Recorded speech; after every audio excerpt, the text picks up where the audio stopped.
ఈరోజే శ్రావణ సోమవారం. శ్రావణ మాసము అంటే లక్ష్మీనారాయణలకు ఎంతో ప్రీతికరమైన మాసం. అదేవిధంగా ముక్కంటికి కూడా ఎంతో ప్రీతికరమైన మాసం శ్రావణ మాసం. మరి ఎంతో విశేషమైన ఈ శ్రావణ సోమవారం రోజు ఈ కథను వింటే చాలు, జన్మల పాపాలు తొలగి కోటి జన్మల పుణ్యం వస్తుంది, సకల శుభాలు కలుగుతాయి. మరి శ్రావణ సోమవారం రోజు వినాల్సిన ఆ కథ ఏంటో ఇప్పుడు ఈ వీడియోలో తెలుసుకుందాం. ఒకసారి నైమిసారణ్యంలో జ్ఞాన యజ్ఞ నిరతులైన సౌనకాది మహర్షులు సూతుడికి నమస్కారం చేసి ఇలా పలికారు: ఓ మహర్షి, మీరు మాకు అనేక సత్కథలు చెప్పారు. ఏ వ్రతాన్ని ఆచరించడం వల్ల శీఘ్రంగా ఫలప్రాప్తి కలుగుతుందో అటువంటి ఉత్తమోత్తమైన వ్రతం ఒకదాన్ని మాకు ఉపదేశించండి అని ప్రార్థించారు.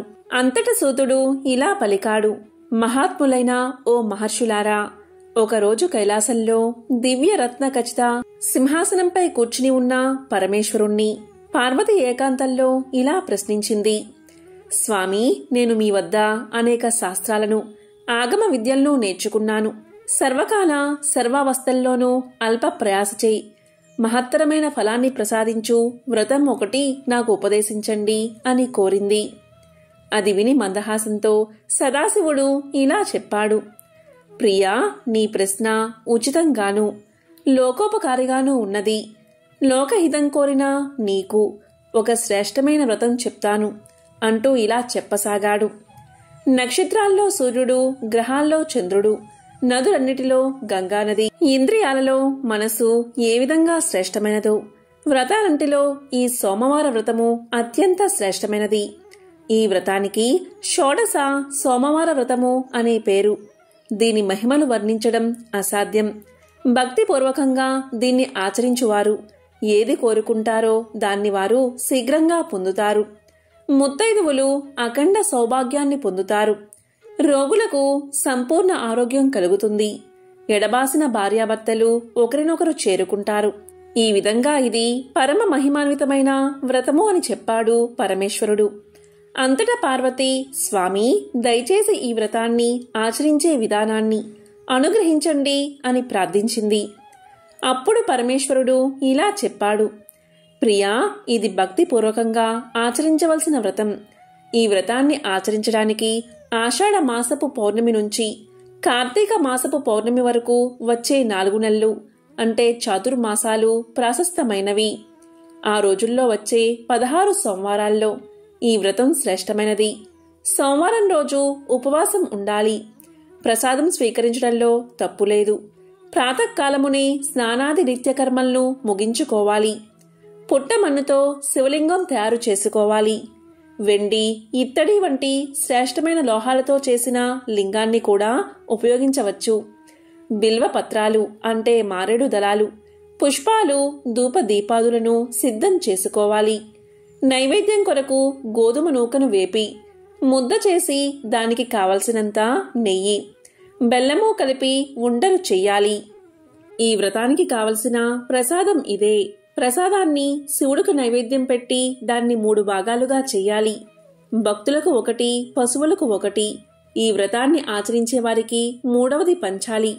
ఆ రోజు ఉప్పు తినకూడదు. ఇదే విధంగా 16 సోమవారాలు శ్రద్ధా భక్తులతో ఆచరించాలి.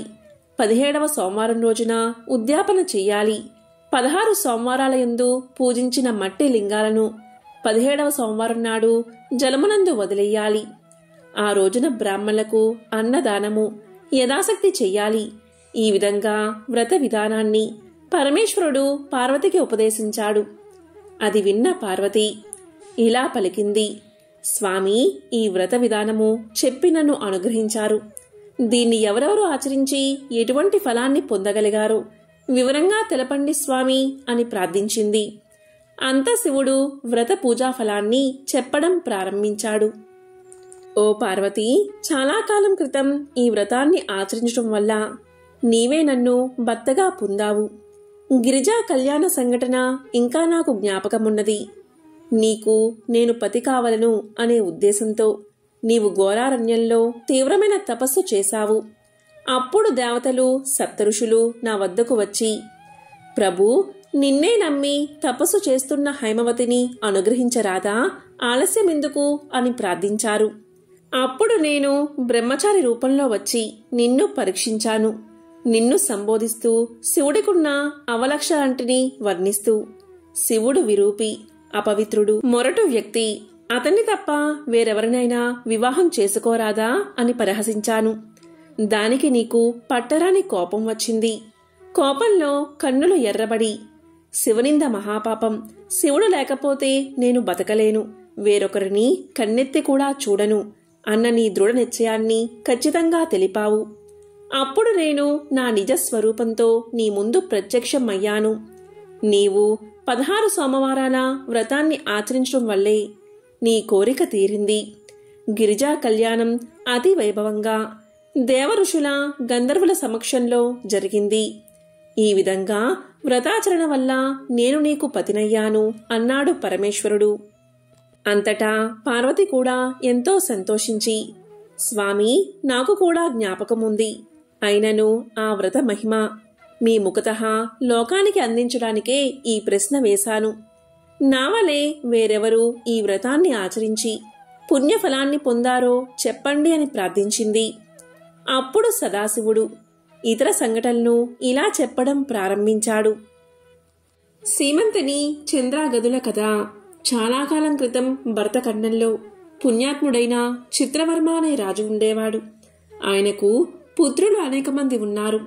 పుత్రిక కోసం పార్వతీ పరమేశ్వరులను ఆరాధించగా ఆడపిల్ల జన్మించింది. ఆమెకు సీమంతిని అనే పేరు పెట్టి అల్లారు ముద్దుగా పెంచుకుంటున్నాడు రాజు. సీమంతిని చిన్ననాటి నుండి శివదేవుని యందు అపారమైన భక్తి కలదై పూజలు చేస్తూ ఉండగా ఈ విషయం యాజ్ఞవల్క మహాముని భార్య అయిన మైత్రేయి తెలుసుకుని తానే స్వయంగా సీమంతినికి సోమవార వ్రత మహత్యాన్ని వివరించి చెప్పడానికి పట్టణానికి బయలుదేరి వచ్చి వ్రత విధానాన్ని సీమంతినికి తెలియచేసి వెళ్లిపోయింది.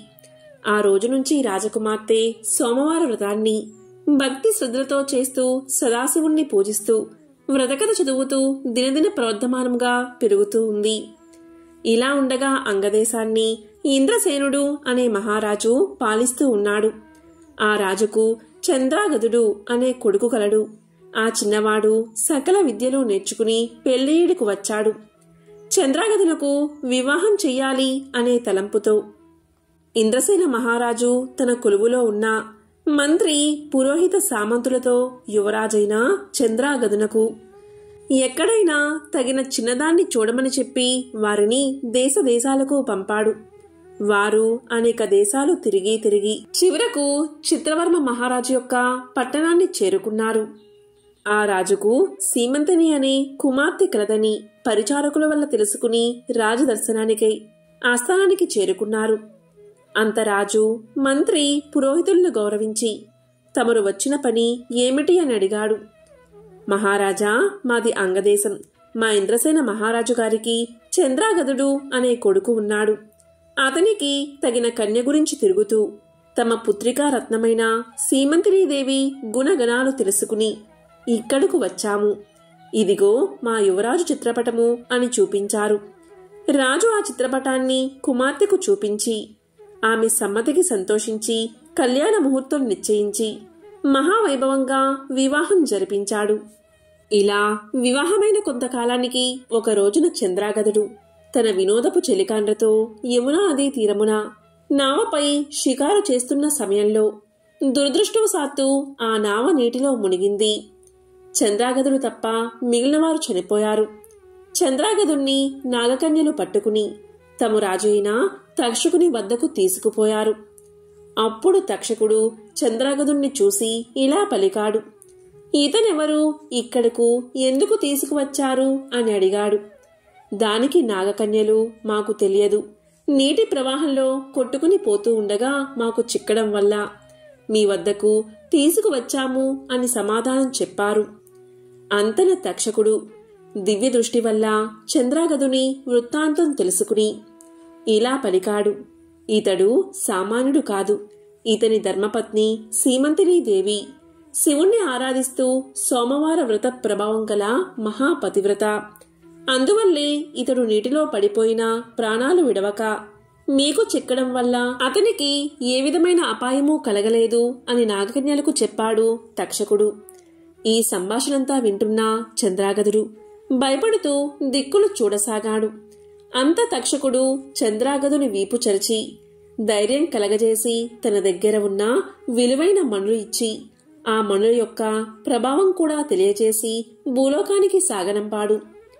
ఇక్కడ సీమంతిని తన భర్త జాడ తెలియకపోవడం వల్ల నావ ప్రమాదంలో చెలికాండ్రతో పాటు తన భర్త కూడా మరణించి ఉంటాడని తలపోసి పరిపరి విధాలా విచారిస్తూ, ఓ శివదేవా, తల్లి పార్వతి, నేను విడవకుండా ఆచరిస్తున్న సోమవార వ్రతం యొక్క ఫలితం ఇదేనా అని దుఃఖిస్తూ కళ్ళు మూసుకుంది.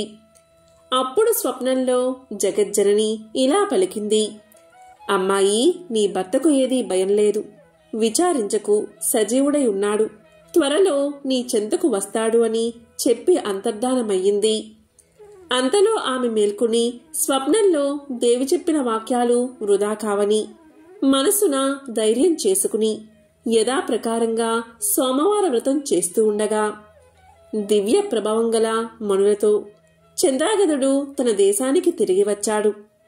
ఇక ఇంద్రసేన మహారాజు కొడుకు రాకకి సంతోషించి జరిగిందంతా తెలుసుకుని తన కుమారుడు సజీవుడుగా ఉన్నాడని మహిమగల మళ్లతో తిరిగి వచ్చాడు అని ఆ శుభవార్తను చిత్రవర్మ మహారాజుకు కబురు పంపి శుభముహూర్తాన సీమంతిని దేవికి చంద్రాగదునకు వైభవోపేతంగా పట్టాభిషేకం చేశాడు.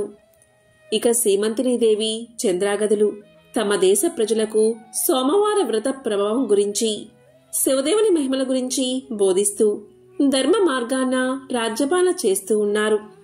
సీమంతిని దేవి తన సోమవార వ్రత మహిమ వల్లే 5వ తనము కాపాడుకోగలిగిందని ప్రజలంతా భావించి తాము కూడా సోమవార వ్రతం చేసి ఆ దేశ ప్రజలంతా సుఖంగా ఉన్నారు.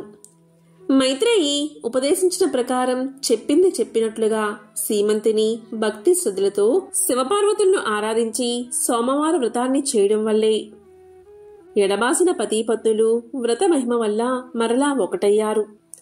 ఇది సోమవార వ్రత మహత్యాన్ని తెలిపే ఒక విశేషమైన కథ. ద్వాపర యుగంలో శ్రీకృష్ణుడు సమంతకమల్ని అపహరించాడు అన్న అపవాదు వచ్చింది. దాని నివారణ కోసం అతను జాంబవతునిపై విజయం సాధించి మణిని సంపాదించి జాంబవతిని వివాహం చేసుకున్నాడు. సంతానం లేనందున జాంబవతి 16 సోమవారాల వ్రతాన్ని ఆచరించగా సంతాన ప్రాప్తి కలిగింది. అలా పుట్టిన బిడ్డకు సాంబ అనే పేరు పెట్టారు. ఒకసారి శివపార్వతులు భూలోకంలో సంచరిస్తూ ఒకసారి వైశ్యుని భార్య రూపంలో దేవాలయంలో ప్రవేశించి పాచికలు ఆడడం మొదలుపెట్టారు. అందులో శివుడికి అపజయం కలిగింది. కాని వైశ్యుడే గెలిచాడు అని పూజారి అసత్యం పలికాడు. అప్పుడు పార్వతీదేవికి కోపం వచ్చింది. అసత్యం పలికిన అర్చకుణ్ణి తత్క్షణమే కుష్ఠరోగి కమ్మని శపించింది అమ్మవారు. దీంతో అర్చకుడు వికృత రూపుడు అయ్యాడు. శివ, శంకర అని అరుస్తూ నేలమీద పడిపోయాడు. అంతటా సుందరి అయిన ఒక వనిత ప్రత్యక్షమై 16 సోమవారాల వ్రతాన్ని ఆచరించు, దీనివల్ల నీ రోగం నయమవుతుంది అని పలికింది. అర్చకుడు అలాగే చేశాడు. దాంతో అతని వికృతి రూపం తొలగిపోయింది. 16 సోమవారాల వ్రతాచరణ ఫలంగా అతనికి కుష్ఠవ్యాధి నివారణ అయ్యింది. తరువాత శివుడి కృప వల్ల శివ సాన్నిధ్యాన్ని పొందాడు. మార్కండేయ పురాణంలో చెప్పబడిన శివ పార్వతి సంవాద రూపంలో ఉన్న 16 సోమవారాల వ్రత కథ ఇది. కర్ణాటకలో దక్షిణాన ఒక భక్తుడు ఉండేవాడు. అతని పేరు సుధర్ముడు. అతని తల్లికి వయసు పైబడుతూ ఉంటుంది. ఆమె కాశీకి వెళ్లి విశ్వనాథుడైన ఆ శివుని ఒడిలో చనిపోవాలని కోరుకుంటుంది. అప్పుడు ఆమె తన కొడుకుతో ఇలా పలుకుతుంది, సుధర్మ, దయచేసి నన్ను కాశీకి తీసుకెళ్ళు.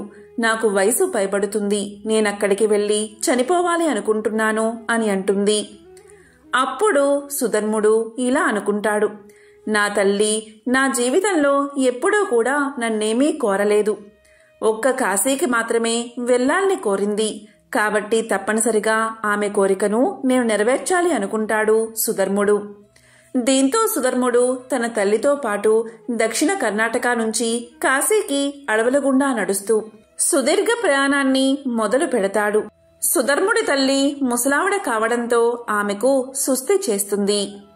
కాబట్టి సుధర్ముడు ఆమెను భుజాన వేసుకుని నడవడం మొదలు పెడతాడు. కొంత సమయానికి సుధర్ముడికి శక్తి క్షీణిస్తుంది.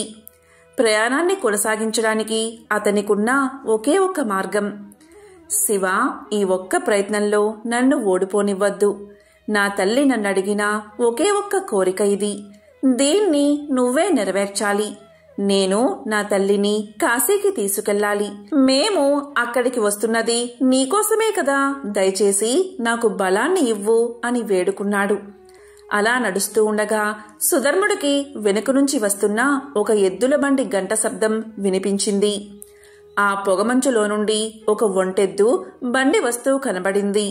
కాని ఒంటెద్దు బళ్లను కేవలం చిన్నపాటి ప్రయాణాలకు మాత్రమే వాడతారు. అడవుల గుండా సాగే సుదీర్ఘ ప్రయాణాలకు ఎప్పుడూ కూడా జోడెద్దుల బండిని వాడతారు. కాని మనం బాగా అలసిపోయినప్పుడు ఈ చిన్న చిన్న వివరాలు అస్సలు పట్టించుకోము. ఎద్దుల బండి దగ్గరకు వస్తూ ఉంటుంది.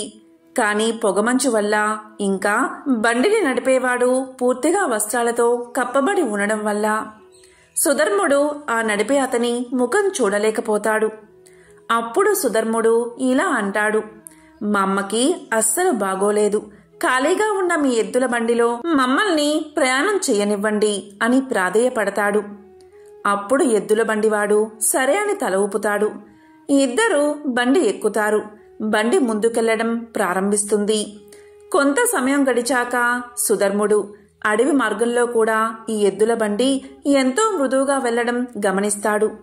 అప్పుడు సుధర్ముడు కిందకి చూస్తే బండి చక్రాలు తిరుగుతూ ఉండవు. అవి ఆగిపోయి ఉంటాయి. అయినా సరే బండి వెళ్తూనే ఉంటుంది. అప్పుడు అతను ఎద్దువైపు చూస్తాడు. ఆ ఎద్దు కూర్చుని ఉంటుంది. అయినా సరే బండి వెళ్తూనే ఉంటుంది. అప్పుడు సుధర్ముడు బండి నడిపే అతని ముఖం వైపు చూస్తాడు. కేవలం వస్త్రాలు మాత్రమే కనబడతాయి. లోపల మనిషి ఉండడు. అప్పుడు సుధర్ముడు తల్లివైపు చూస్తాడు. అప్పుడు సుధర్ముడి తల్లి ఇలా పలుకుతుంది, మూర్ఖుడా, మనం ఆయన వద్దకు చేరేశాం. ఇక ముందుకెళ్లాల్సిన అవసరమే లేదు. ఇదే ఆ చోటు. ఇక నేను వెళ్తాను అని అక్కడే శరీరాన్ని వదిలేస్తుంది. ఆ ఎద్దు, బండి, ఇంకా నడిపే అతను అందరూ మాయమైపోతారు. ఇక సుధర్ముడు గ్రామానికి తిరిగొస్తాడు. అప్పుడు అందరూ కూడా ఇలా అంటారు, ఇతను చాలా త్వరగా వచ్చేశాడు. తన తల్లిని కాశీకి తీసుకుని వెళ్ళుండడు. తన్ని మధ్యలో ఎక్కడో వదిలేసి ఉంటాడు అని అనుకుంటారు. అందరూ కూడా సుధర్ముణ్ణి ఇలా ప్రశ్నిస్తారు, నీ తల్లిని నువ్వు ఎక్కడ వదిలేశావు అని అడుగుతారు. అప్పుడు సుధర్ముడు ఇలా సమాధానం చెప్తాడు, లేదు, మేం వెళ్లాల్సిన అవసరమే రాలేదు. ఆ మహాశివుడే మా కోసం వచ్చాడు అంటాడు. దానికి ఇరుగు పొరుగువారు ఇదంతా చెత్త వాగుడు అని పలుకుతారు. అప్పుడు సుధర్ముడు ఇలా చెప్తాడు, మీరేమనుకుంటున్నారు అనేది నాకు అనవసరం. ఆ మహాశివుడే మా కోసం వచ్చాడు. నా జీవితం వెలిగించబడింది. నా మనస్సాక్షికి ఇది తెలుసు. మీకు అది తెలియకపోతే అది మీ సమస్య అంటాడు. అప్పుడు ఇరుగు పొరుగువారు, అయితే మాకు ఆయన నిజంగా నీ కోసం వచ్చాడు అనడానికి, నిజంగా నువ్వు ఆయన్ని చూశావు అనడానికి మాకు ఏదో ఒక రుజువు చూపించు అంటారు. అప్పుడు సుధర్ముడు, అదంతా నాకు తెలియదు. ఎందుకంటే నేను ఆయన్ని చూడలేదు. నేను కేవలం ముఖంపై ఉండే వస్త్రాన్ని మాత్రమే చూశాను. లోపల ముఖం కనబడలేదు. అక్కడ ఏమీ లేదు అని సమాధానం చెప్తాడు. అప్పుడు ఉన్నట్టుండి అందరూ కూడా ఈ వ్యక్తి అంటే సుధర్ముడు మాయమైపోవడాన్ని గమనిస్తారు. వాళ్లకు కేవలం సుధర్ముడి వస్త్రాలు మాత్రమే కనబడతాయి. తర్వాతి కాలంలో సుధర్ముడు గొప్ప ముని అవుతాడు. సుధర్ముడు ఎక్కడికి వెళ్ళినా సరే అందరూ ఆయన్ని శూన్యముఖంగా గుర్తించేవారు. ఇదంతా ఆ మహాశివుడి మాయా. భక్తుల కోసం తానే స్వయంగా దిగివచ్చాడు మహాశివుడు. ఎంతో పవిత్రమైన విశేషమైన ఈ కథను విన్నా, చదివినా, చెప్పినా, వినిపించినా శివ సాయుధ్యం లభిస్తుంది. ఇక ఆ మహాశివుడికి సంబంధించిన మరొక కథను ఇప్పుడు తెలుసుకుందాం. మైసూరు నుంచి 16 కిలోమీటర్ల దూరంలో మల్లా అని ఒక శివభక్తుడు ఉండేవాడు. ఇతను ఏ సాంప్రదాయానికి గాని లేదా మనకి తెలిసిన ఏ ఆధార విధానానికి కాని ధ్యాన విధానానికి కాని చెందినవాడు కాదు. కాని మల్లకు బాల్యం నుంచి కూడా కళ్ళు మూసుకున్నాడంటే అతనికి కనబడేది ఆ శివుడి రూపమే. బహుశా అతనికి భక్తుడు అనే పదం సరిపోదేమో. అతనిలా కొన్ని లక్షల మంది ఉన్నారు. వాళ్ళందరూ శివుడి బందీలు. వాళ్లకు వేరే ఎంపిక లేదు. మల్లకి శివుడి గురించి ఏమీ తెలియదు. అతను ఎటువంటి పని కానీ కల్నీ కానీ నేర్చుకోలేదు. ఎవరినైనా ఆపి తమ దగ్గర నుంచి తనకు కావాల్సింది తీసుకోవడం తప్పని మల్లకు ఎప్పుడూ అనిపించలేదు. అందుకే ప్రతి ఒక్కరూ మల్లని బందిపోటు అని పిలిచేవారు.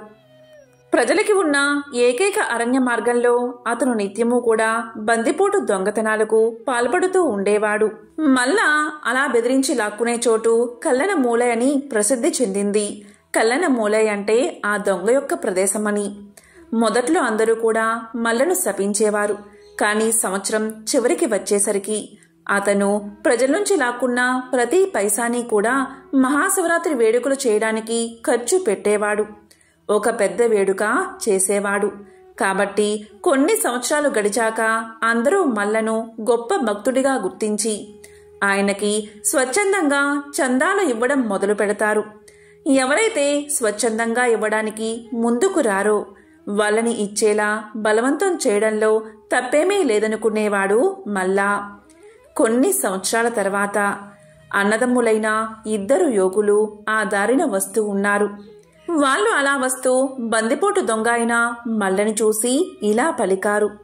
నీ భక్తి అమోఘం, కానీ నీ విధానాలు అందరికీ హాని చేస్తున్నాయి అని పలుకుతారు. అందుకు మల్లా ఇలా అంటాడు, నేను ఇదంతా శివుని కోసమే కదా చేస్తున్నాను, అందులో తప్పేముంది అని అంటాడు. అప్పుడు ఆ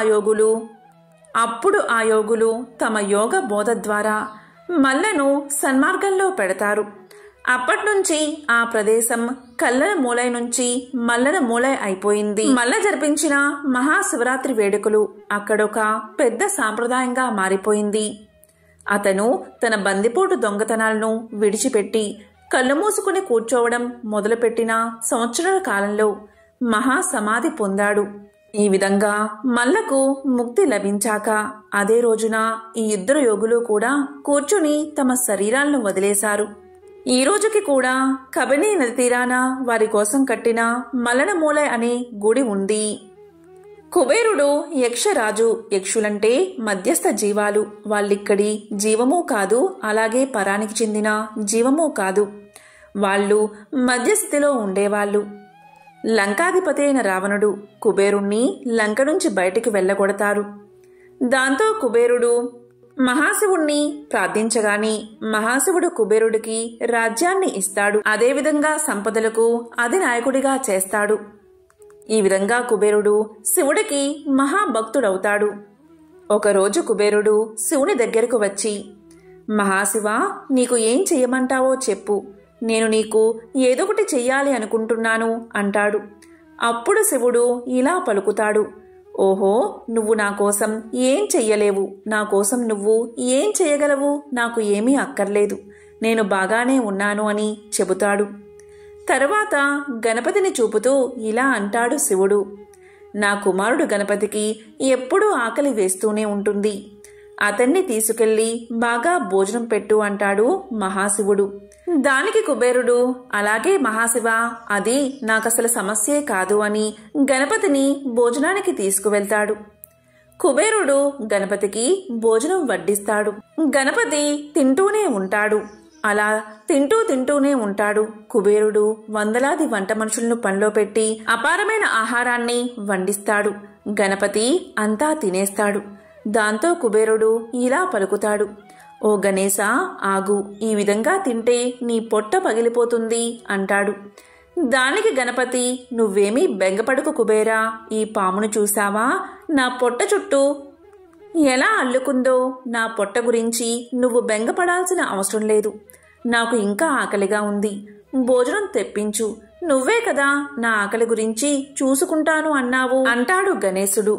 కుబేరుడు తనకున్న సంపద అంతటినీ ఖర్చు పెడతాడు. ఎంత ఆహారం పెట్టినా గణపతి ఇలా పలుకుతాడు, నాకింకా కడుపు నిండలేదు, మరింత ఆహారం ఎక్కడా అని అడుగుతాడు. దాంతో కుబేరుడు తన ఆలోచన ఎంత అల్పమైనదో తెలుసుకుని శివుడికి నమస్కారం చేస్తాడు. నాకున్న సంపద నీకు కాలి మట్టితో కూడా సమానం కాదని నాకు తెలుసు. నువ్వు నాకిచ్చిన దానిలో నుండి తిరిగి నీకు కొంచెమిస్తూ నేనేదో గొప్ప భక్తుడు అనుకుని చాలా పొరపాటు చేశాను అంటాడు. ఆ క్షణం నుంచి కుబేరుడు మరింతగా మహాశివుణ్ణి ఆరాధిస్తూ గొప్ప భక్తుడిగా పేరు పొందాడు. కుబేరుడి గర్వం అణిగిపోగానే గణపతి ఆకలి తీరిపోయింది. ఎంతో పవిత్రమైన విశేషమైన ఈరోజు ఈ కథలను విన్నా, చదివినా, చెప్పినా, వినిపించినా జన్మల పాపాలు తొలగి కోటి జన్మల పుణ్యం వస్తుంది. ఈ కథ శివ మహాపురాణంలోనిది. పూర్వం దేవగిరి అనే పర్వతరాజ సమీపంలో భరద్వాజ గోత్రికుడు, వేద శాస్త్ర పారంగతుడు, నిత్యాగ్నిహోత్రి, బ్రహ్మవేత్త, శివర్చనాశీలుడు అయిన సుదర్శనుడు అనే బ్రాహ్మణుడు ఉండేవాడు. అతని భార్య పేరు సుదేహ. ఆమె కూడా శివభక్తి తత్పరురాలు, సుగుణాల రాశి. వారికి ఎంతకాలం గడిచినా సంతానం కలగలేదు. స్త్రీ సహజమైన మాతృ ప్రేమ చేత సంతానం కోసం పరితపిస్తూ ఉండేది సుదేహ. వేదాంతి అయిన భర్త ఇలా పలికాడు, ఓసి వెరిదానా, ఎవరికెవరు లోకంలో పిల్లలగల వారి పాట్లు చూస్తున్నాం కదా, పుత్రుడి వల్లనే ఉత్తమగతులు కలుగుతాయి అనేది కల్లా.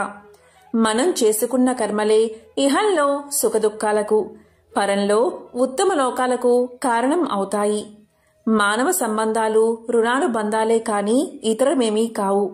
9 పుత్రులను కన్న గాంధారి ధృతరాష్ట్రులు చివరకు పరాధీనులై భీముని మర్మగాత వచనాలను సహించలేక అడవిలికి పోయి అక్కడ దావానలంలో చిక్కుకుని మరణించారు. దశరథ మహారాజు అంత్యకాల ఘట్టం నీవు విన్నావు కదా. సంతానం లేక పరితపించి పుత్ర కామేష్టి చేసి 9 కొడుకులను కని అంత్యకాలంలో చెంత ఒక్క కొడుకు కూడా లేకపోవడంతో బెంగతో మరణించాడు. పాండవులకు సంతానం కలిగిన వారు అశ్వత్థామ చేతిలో హతులు కాగా చివరకు వారికి పుత్ర శోకమే మిగిలింది. శ్రీకృష్ణుడి అనుగ్రహంచే ఒక్క నలుసు మిగిలాడు. మూలాల్లోకి వెళ్లి తరచి చూస్తే మానవ జీవితం ఇసుక పునాది మీద కట్టిన ఇల్లు వంటిది. ఎప్పుడు కూలుతుందో ఎవరికీ తెలియదు. నీవు కూడా విద్యావంతురాలివే కదా.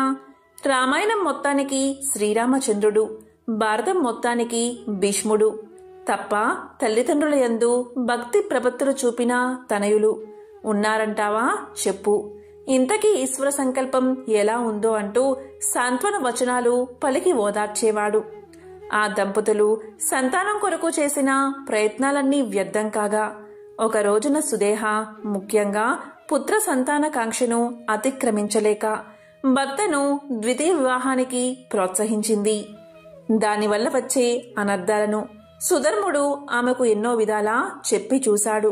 కాని అవి ఆమె చెవికి ఎక్కలేదు. భార్య ప్రోత్సాహంతో ఆమెకు స్వయంగా చెల్లెలు అయిన గస్మా అనే కన్యను సుధర్ముడు యథాశాస్త్రీయంగా వివాహం చేసుకుని కాపురానికి తీసుకొచ్చాడు. ఆమె కూడా తీవ్రమైన శివభక్తి తత్పరాలు కనుక ఆ ముగ్గురు నిత్యం శివారాధనలో మునిగి తేలుతూ శివుని కథల్నే చెప్పుకుంటూ నృత్య, గీత, వినోదాలతో పొద్దు పుచ్చుతూ సంతోషంతో కాలక్షేపం చేసుకుంటూ వచ్చారు. ప్రతి నిత్యం పార్థివ లింగార్చన అనంతరం ఆ నిర్మాల్యాన్ని గస్మా సమీపమందున్న చెరువులో విసర్జిస్తూ వచ్చింది. ఇలా కొంతకాలం గడవగా శంకర అనుగ్రహించే గస్మా నెలతప్పింది. ఆమెకు అక్కగారైన సుదేహ దాసిదానికంటే ఎక్కువగా సేవలు చేస్తూ వచ్చింది. క్రమంగా గర్భం వృద్ధి చెంది నెలలు నిండగా ఒక శుభలగ్నంలో సౌభాగ్య రేఖావళి యుక్తుడు తేజస్శాలి అయిన కుమారుని కన్నది గస్మా. చంద్రోదయానికి పాలసముద్రం ఉప్పొంగినట్లు పుత్రోదయంతో కుటుంబ సభ్యులు, బంధువులు, ఇరుగు పొరుగు వారు అందరూ ఉప్పొంగిపోయారు. ఉయ్యాల తొట్టెలోని బాలుడి బోసినవ్వులకు ఇంట్లోని వారంతా ఇంతెంత అనరాని ఆనందాన్ని పొందారు. బాలుడు పెరిగి పెద్దవాడవుతున్నాడు. అతి చంచలమైన మనసు యొక్క వ్యాపారం కోతి చేష్టల వంటిది కదా. దేనిమీదకు దూకుతుందో తెలియదు. ద్వేషం అనేది బుద్ధికి పుట్టిన కుష్టు వంటిది. బాలుడు పెరిగి పెద్దవాడయ్యే కొలది సుదేహ మనసులో ద్వేషం కూడా అధికం కాజొచ్చింది. అంతవరకు శీతల ప్రసన్నంగా ఉన్న ఆమె హృదయం ద్వేషాగ్ని జ్వాలలతో కొలిమి తిత్తిలా మండొచ్చింది. కాలం గడుస్తుంది. కుమారుడికి యుక్త వయసు వచ్చింది. అనుకూలవతి అయిన కన్యతో వివాహాన్ని జరిపించారు. నూతన వధూవరులు సుదేహను అన్ని విధాల అత్తగారి వల్లే ఆదరిస్తూ వచ్చారు. అయినా ఆమె ద్వేషం చల్లారలేదు. అంతఃకరణ మాలిన్యం తొలగలేదు. దుష్టులైన వారికి కార్యాకార్య విచారణ, ఉచితానుచిత వివేకం ఉండవు కదా. మానవుల్లో కూడా తామస గుణాధిక్యత కలిగి జీవించే మనుషులు సత్వ గుణాధిక్యత గల తాపసులను బాధించి తాము ఆనందాన్ని పొందుతారు. సుదేహ మనసులో ద్వేషం రోజురోజుకు అధికం కాజొచ్చింది. అణుచుకోలేకపోయింది. వివేకాన్ని కోల్పోయింది. నేత్రరోగి సూర్యకాంతిని చూసి ఓర్వలేనట్టు రతి మన్మధుల వలె ఉన్న ఆ నూతన దంపతులను చూసి కళ్ళల్లో నిప్పులు పోసుకుంది. ముఖ్యంగా సుబ్రహ్మణ్య స్వామిలా ఉన్న గస్మ కుమారుణ్ణి కడతేరిస్తే తప్ప తనకు మనశ్శాంతి ఉండదని నిశ్చయించుకుని ఒక నిశీదిలో మాయోపాయంచే కడతేర్చి శవాన్ని చెరువులో పారవేసి ఏమీ ఎరగని దానివలే ఇంటికి వచ్చి పడుకుంది. ఉదయమే ఇంట్లోని వారు లేచి రక్తసిక్తమైన శయ్యను చూసి కుమారుడు కనిపించకపోయేసరికి హతాశులై దుఃఖించారు. అలాంటి సమయంలో కూడా సుధర్ముడు, గస్మ ఆమె కోడలు శివపూజను మానలేదు. యథావిధిగా గస్మ మధ్యాహ్నం పూజ తర్వాత శివ నిర్మాల్యాన్ని విసర్జించడానికి అంటే పడేయడానికి చెరువు వద్దకు వచ్చేసరికి కుమారుడు అమ్మా అంటూ ఆప్యాయంగా పలకరిస్తూ వచ్చి ఆమె పాదాలకు నమస్కారం చేశాడు. ఆమె హత్యకు గురైన తన కుమారుడు సజీవుడై తిరిగి రావడం కేవలం భక్తవత్సలుడైన శివుడి అనుగ్రహంగా భావించి భక్తి పారవస్యంతో శరీరం పులకాంకితం కాగా ఆనంద అశ్రువులు చెక్కిలపై జారా చేతులు జోడించి శంకరుణ్ణి అనేక విధాలా స్తుతించింది. దాంతో శంకరుడు ప్రత్యక్షమై వరాన్ని కోరుకోమన్నాడు. దానికి గస్మ ఇలా పలికింది: తండ్రి ఈశ్వర, ఈ విషయంలో నా అక్కగారైన సుదేహను శిక్షించకు. నన్ను అనుగ్రహించినట్లుగాని నువ్విక్కడ స్థిరుడువై ఉండి నీ దర్శనానికి వచ్చే భక్తులకు కూడా అనుగ్రహాన్ని ప్రసాదించు అని ప్రార్థించింది. ఆనాటి నుండి శంకరుడు గస్మ పేరుతో గస్మేశ్వర జ్యోతిర్లింగంగా స్థిరపడి భక్తులకు భోగ మోక్షాలను ప్రసాదిస్తున్నాడు. ఇది పరమ పవిత్రమైన కథ. ఇదే గస్మేశ్వర జ్యోతిర్లింగ ఆవిర్భావ కథ. పూర్వం గౌతమ మహర్షి తన భార్య అయిన అహల్యతో పాటు దక్షిణ దిక్కున గల బ్రహ్మగిరి ప్రాంతంలో తపస్సు చేసుకుంటూ ఆశ్రమ జీవితాన్ని గడుపుతూ ఉండేవాడు. ఎంతటి వారికైనా కాలం ఒక్కరీతిగా వెళ్లదు కదా. సుఖదుఖాలు కాలంలోనే సంప్రాప్తమవుతాయి. ఒకప్పుడు ఆ ప్రాంతంలో భయంకరమైన అనావృష్టి పరిస్థితులు నెలకొన్నాయి. ప్రాణాధారమైన నీరు, ఆహారం లభించని కారణంగా మనుష్యులు, పశువులు, పక్షులు, ఇతర ప్రాణికోట్లు వలసలు వెళ్లిపోయాయి. కొన్ని ఆశువులు విడిచాయి. అలాంటి సమయంలో మిగతా మహర్షులందరూ పరమ తపోనిధి అయిన గౌతముణ్ణి సమీపించి ఇలా పలికారు: ఓ కృపానిధి, పరమ దయాలు, శివభక్తాగ్రణ్య, తపో జ్ఞాననిధి, నీ తప ప్రభావంచే వర్షాన్ని కురిపించి సకల ప్రాణికోట్ల ప్రాణాలను కాపాడండి. భూతదయను మించిన ధర్మం లేదు కదా. ఈ విషయంలో మేము అసక్తులము అని ప్రార్థించారు. దీనితో ధర్మనిరతుడు, సకల ప్రాణిహితుడు, సకలాన్యాయ పారంగతుడు అయిన గౌతముడు వరుణదేవుణ్ణి ఉద్దేశించి సాత్వికమైన తపస్సును చేశాడు. దీంతో వరుణుడు ప్రీతుడై వరాన్ని కోరుకోమన్నాడు. అప్పుడు గౌతముడు ఇలా పలికాడు: వరుణదేవా, శాశ్వత ఫలాలు ఇచ్చేది, స్థిరమైన పుణ్యాలను ఆగణ్యంగా ఒసగేది, సకల ప్రాణికోట్లకు జీవనాధారమైనది, సిరి సంపదలకు ఆలవాలమైనది అయిన అక్షయ జలాలను అనుగ్రహించండి అని ప్రార్థించాడు. మహర్షి పరోపకార బుద్ధికి సంతోషించిన వరుణుడు చెయ్యి లోతు గోతును తవ్వమని ఆదేశించాడు. అప్పుడు గౌతముడు అలాగే చేశాడు. జలాధిపతి అయిన వరుణుడు దానిని మధురమైన అక్షయ జలాలతో నింపి ఇలా ఆశీర్వదించాడు: ఓ మహర్షి, ఈ జలాలు అక్షయమొకటే కాక ఇది గొప్ప తీర్థమై నీ పేరుతో ప్రసిద్ధిని పొందుతుంది. ఇక్కడ చేసిన తపస్సు, హోమం, దేవయజ్ఞం, పితృతర్పణం, శ్రాద్ధ కర్మలు, దానాదులు ఇవన్నీ కూడా అక్షయ పుణ్యలోకాలను మానవులకు ప్రసాదిస్తాయి. ఇలా పలికి అంతర్ధానమయ్యాడు వరుణుడు. ఆ అక్షయ జలంతో ఆ ప్రాంతమంతా సస్యశ్యామలమైనది, కరువు అనేది లేకుండా మాయమైనది. అనేక మంది మునులు తమ తమ భార్యాబిడ్డలతో, పశు సంపదతో అక్కడకు వచ్చి స్థిర నివాసం ఏర్పాటు చేసుకున్నారు. శ్రవణ సుఖాన్ని ఇచ్చే పక్షి గణాల కిలకిలా రావాలతో ఆ వనమంతా శోభావితమైనది. పాడి పంటలతో, సిరి సంపదలతో తులతూగుతూ ఉంది. గౌతమముని ప్రభావంతో ఆ ప్రాంతమంతా ఆనందం వెల్లివిరిసింది. క్రమంగా గౌతమ మహర్షి ఆశ్రమ ప్రాంతం 4 వైపులా విస్తరించింది. అనేక మంది శిష్యులు వచ్చి చేరారు. అది ఒక పెద్ద గురుకులమైనది. ఆయన పేరు ప్రఖ్యాతులు శరత్కాల కోముది వలె వ్యాపించాయి. ఇలా ఉండగా ఆ వనంలోని ఇతర మునులకు, ముని పత్నులకు అహల్య గౌతములయందు ఈర్ష్య అసూయలు వాళ్లలో కలిగాయి.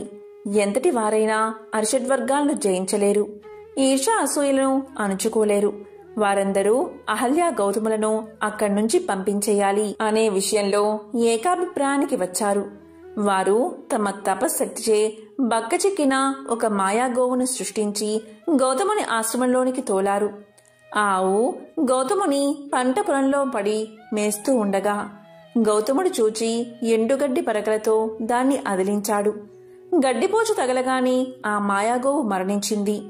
వెంటనే అదే అదునుగా మునుపత్నులు అహల్య గౌతములను చుట్టుముట్టి, ఓ గౌతమా, నువ్వు గోహత్య చేశావు. అంతకంటే మహాపాతకం మరొకటి లేదు. నీ ముఖం కూడా చూడరాదు. నీ ముఖదర్శన మాత్రం చేతనే మాకు పాపాలు అంటుకుంటాయి.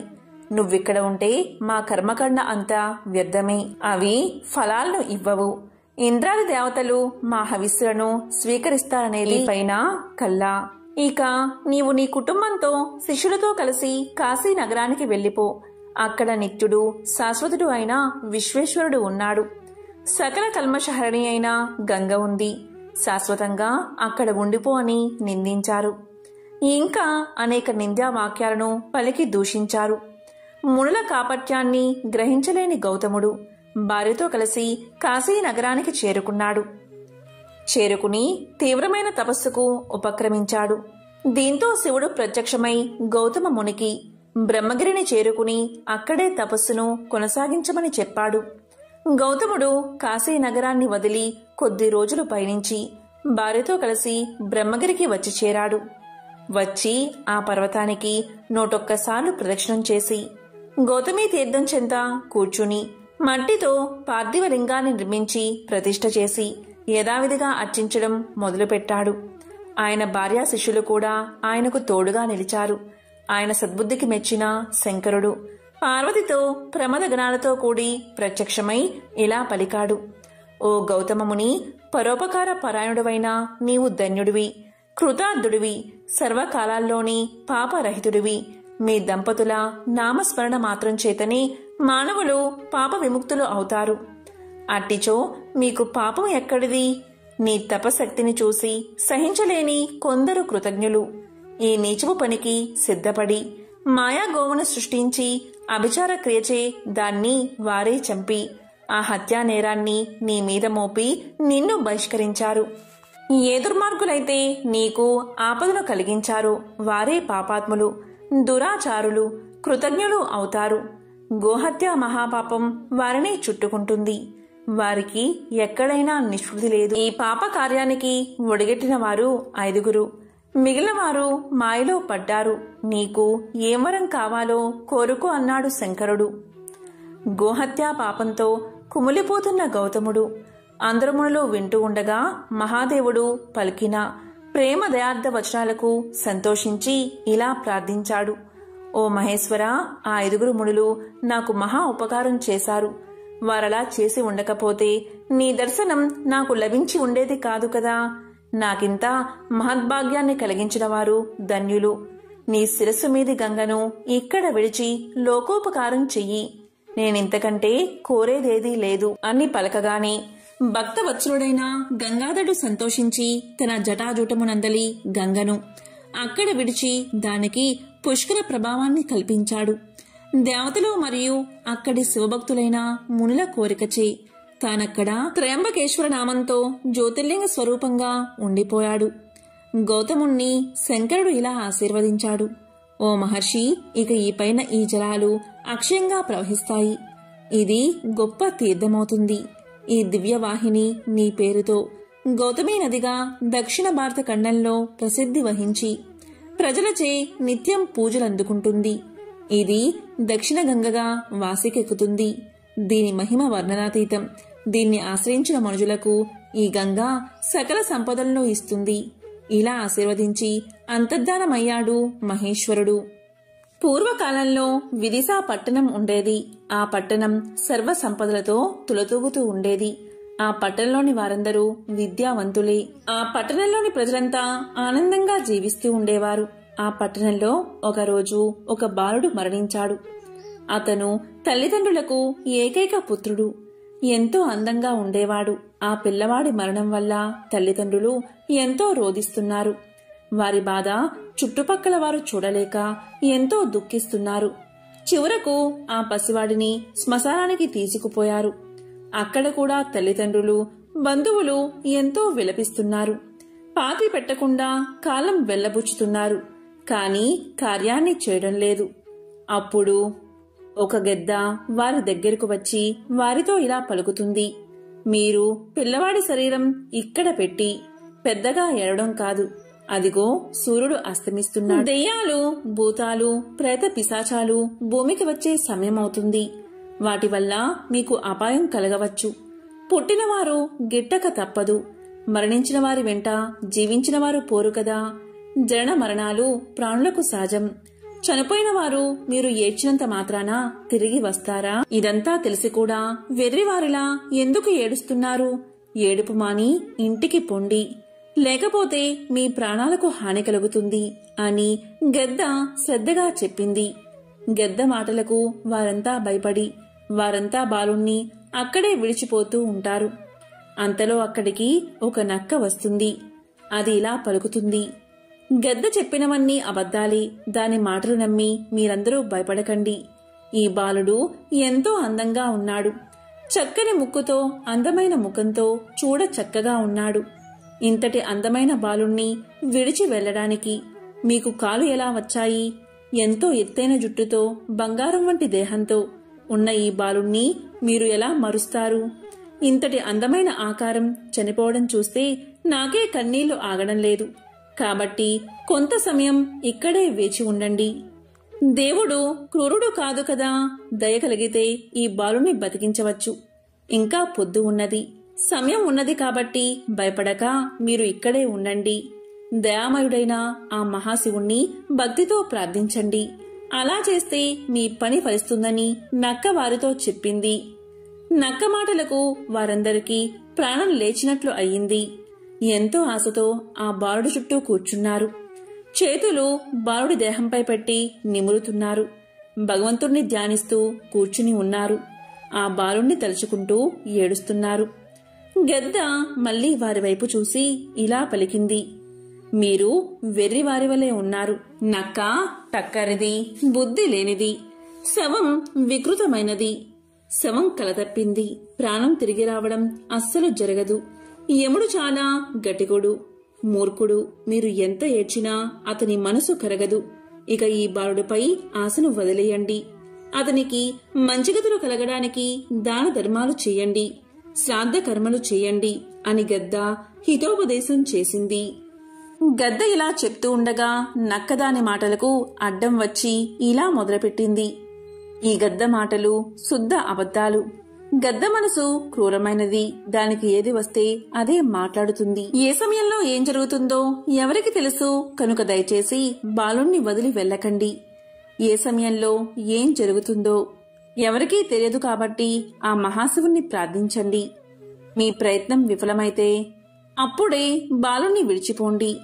ఇప్పుడే త్వరపడి ఇంటికి వెళ్లి ఏం చేస్తారు? చేతనైన పని ఇప్పుడే చెయ్యండి అని పలికింది. నక్క మాటలకు గద్ద ఆశ్చర్యం కలిగింది. దాంతో గద్ద ఇలా పలికింది, ఇంతకాలం నుంచి మరణించిన జీవులు తిరిగి బతకడం నేనెప్పుడూ చూసి ఎరగను. నక్క ఒట్టి జిత్తుల మారి. చనిపోయిన వారు మరొక గర్భంలో జన్మిస్తారు, వేరొక రూపాన్ని ధరిస్తారు, తిరిగి ఈ భూమి మీద మళ్లీ తిరుగుతారు. మనం వారిని గుర్తించలేము, వారు కూడా మన్ని గుర్తించలేరు. ఈ నక్క తెలివి తక్కువది, కపట బుద్ధితో మిమ్మల్ని మోసగిస్తుంది.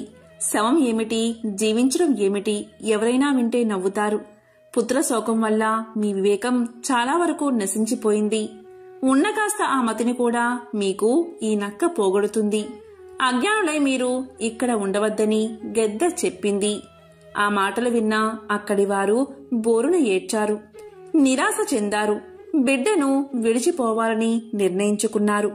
దీంతో నక్క వారిని అడ్డగించి ఇలా పలికింది, నా మాటలు నమ్మండి.